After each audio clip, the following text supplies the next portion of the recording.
Hello, today's devotional can be found in Psalm 119.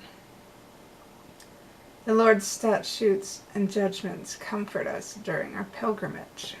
Okay, so the Lord wants us to be happy. The Lord implores us to be happy, but He asks us to follow simple commandments in order to ensure our happiness.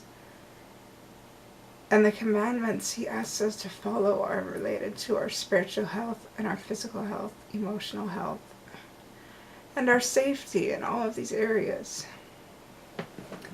If we are not capable of following commandments, what makes the Lord think we're capable of caring for ourselves?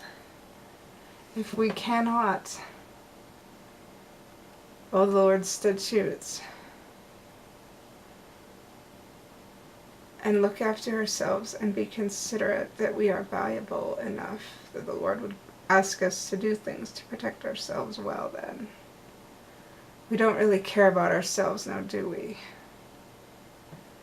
Life is so short, we cannot be careless with our time, we cannot be careless with ourselves, we cannot be careless with our choices. And life is a great pilgrimage. We will not stay in one spot forever.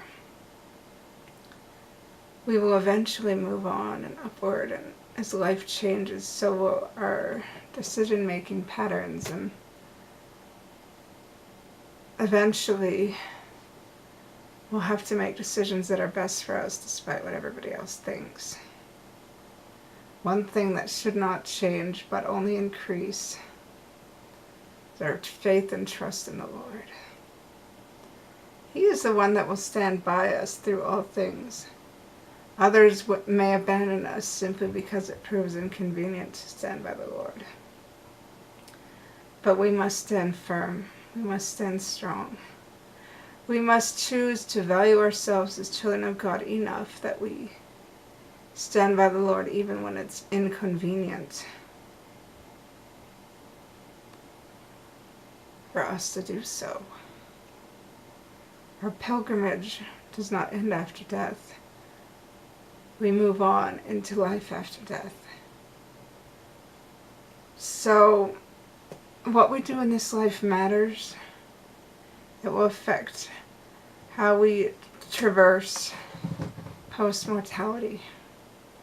And we cannot be afraid to have pride in how we live our lives. We cannot be afraid to stand by God and be unashamed of it and be open about it. We shall find rest that way, because there is no happiness in wickedness, so we should not even pursue that course.